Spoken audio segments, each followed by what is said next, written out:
What is going on, everybody, and welcome back to another episode of the Classic Chronicles. I hope everybody enjoyed their weekend and is ready to conquer the week that is, man. Uh, Damn, it has been an eventful week, not just in the world of professional wrestling, which we'll get to all throughout the week, but in a minute on this particular episode. But man, in NYC specifically, because man, there was an earthquake here. A 4.8 magnitude earthquake hit New Jersey, and of course we felt it here. And then I believe it was felt in Philadelphia and Boston as well. So yeah, man, it was pretty scary. Even though it was brief, it happened Friday morning, I should say. But aftershocks were felt throughout the day, and then of course tomorrow, uh, as I'm recording this, there is a solar eclipse scheduled. So the world just keeps getting crazier and crazier. But checked on my family and friends in the tri-state area and in Philly as well, and they're all okay. Thank God. But pretty scared. Anyway, speaking of Philadelphia, man, let's get to why we're really here, and that is to talk about NXT Stand and Deliver, which took place on Saturday afternoon, the afternoon of WrestleMania Night 1. Um, and NXT, man, they always deliver on their premium live events. I mean, that's still weird for me to say. I still know them as pay per views, but gonna try to run with the flow here. But yeah, man.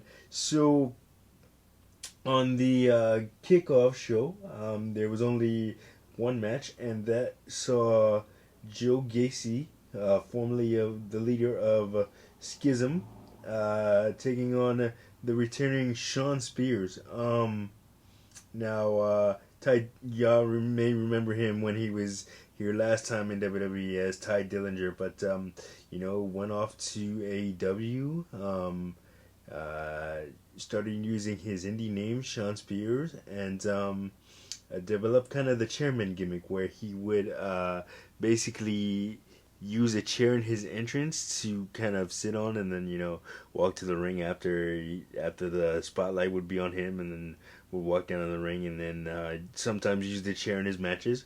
And yeah, so yeah, he's back in WWE after 7 years, uh, and now he's continuing that gimmick, and he took on, like I said, Joe Gacy, very very talented individual.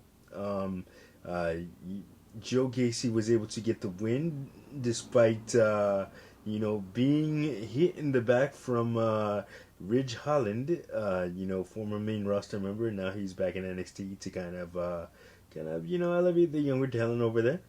Um, yeah, so Joe Gacy was able to pick up the win on the pre-show.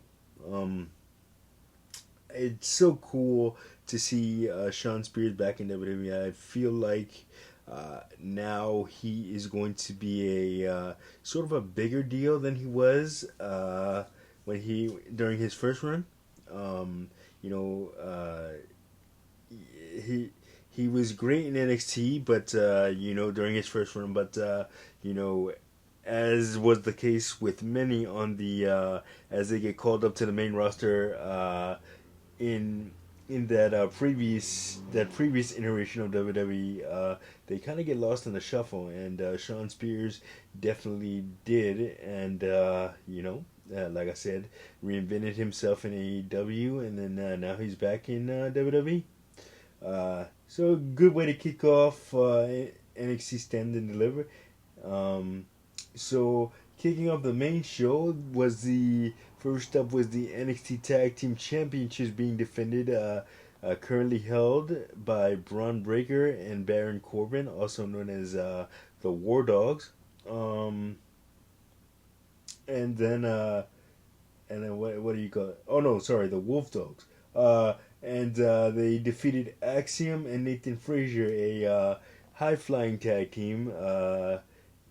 Lots of fun to watch, both as individuals and collectively as a unit.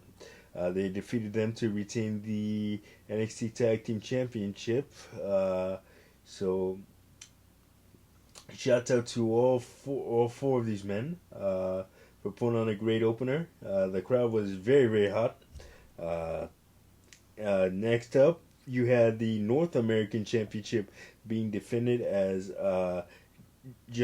in a triple threat match as Josh Briggs taking on versus Dijak, and then versus the current North American champion Obafemi, man.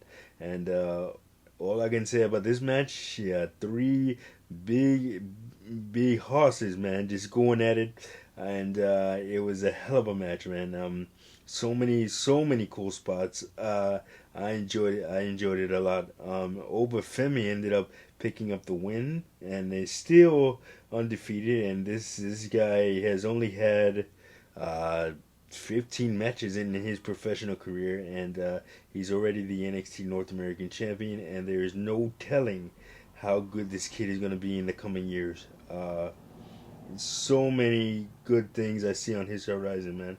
Uh, Next up, the ladies were being represented in a six-woman tag team match as Thea Hale, Kelani Jordan, and Fallon Henley defeated the team of Izzy Dame, JC Jane, and Kiana James.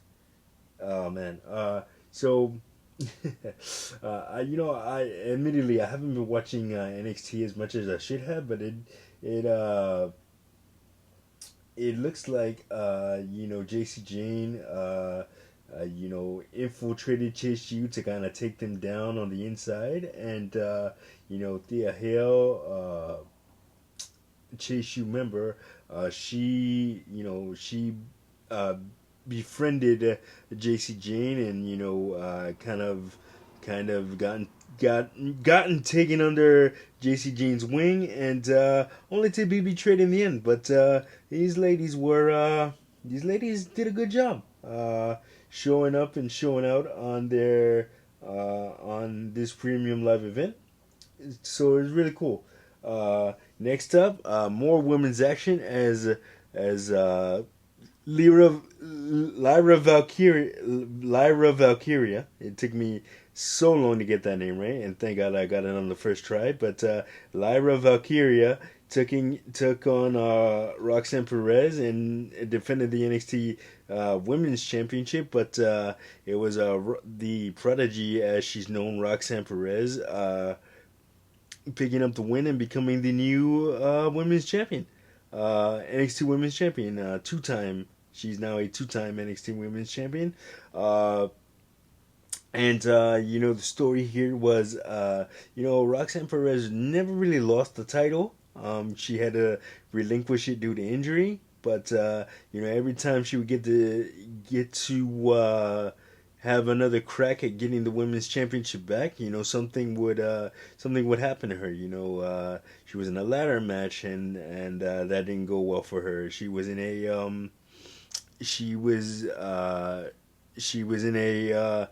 in a one-on-one match, and then Lola Vice cashed in her NXT Breakout tournament contract, which essentially gives you a shot at the women's championship. So it became a triple threat, and Roxanne Perez didn't pan out well there. So now Roxanne Perez used to be this kind of happy-go-lucky superstar trying to slap hands with the fans and then please the fans, but she realized that wasn't the way to go, and the only way to get what you want in the wrestling business is to just take it. So that is her mantra, and she took the women's championship after a hard-fought matchup. Lyra Valkyria is no joke. She's great, and she'll get back to that mountaintop again for sure. Then in your semi main events, you had the NXT Championship being defended as Ilya Dragunov defended the NXT Championship. Oh my God, NXT Championship against Tony D'Angelo. Another great hard hitting matchup. These two went back and forth, and the build to this matchup was amazing. With Tony D'Angelo staying ahead of Ilya Dragunov every step of the way, and then Tony D'Angelo's entrance at Stand and Deliver was inspired by the Sopranos, because he's kind of an Italian like mob character. That's kind of his character, but and I enjoyed that. It's a nice little touch. But yeah, so hard fought matchup between these two men, and again, Ilya Dragunov retained his NXT Championship. It'll be interesting to see where both of these men go next. And then the main event, man, Trick Williams, man. Trick Williams took on Carmelo Hayes, and that was a story about brotherhood and betrayal, man. Basically, Carmelo Hayes and Trick Williams have been tight from the day that they arrived at NXT. Trick Williams has helped Carmelo a lot in his matches, in Carmelo's NXT title defenses. Trick Williams was always there to take the bullet for him, but Carmelo obviously didn't appreciate it, and turned his back on his brother essentially, and it makes for really not blood related brothers, but brothers in arms, man. But it makes for really good television, man. Yeah, so Trick Williams ended up getting the win in his hometown of Philly, and what a moment for Trick Williams. Both of those men have bright futures ahead of them, and I can't wait to see where it all goes. And then one last thing that I should mention, international superstar Julia from Stardom, and international superstar Julia from the Stardom promotion in Japan is now officially signed with NXT. She was showing at the Premium Live event, so that's going to be exciting.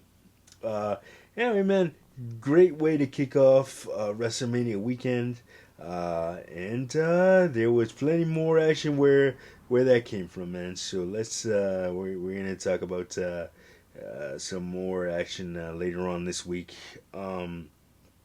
Anyway, that is going to do it for this episode of the Classic Chronicles. Like, subscribe, share. Don't forget to hit that notification button so you don't miss a video. And I will see you guys on the next one. Peace.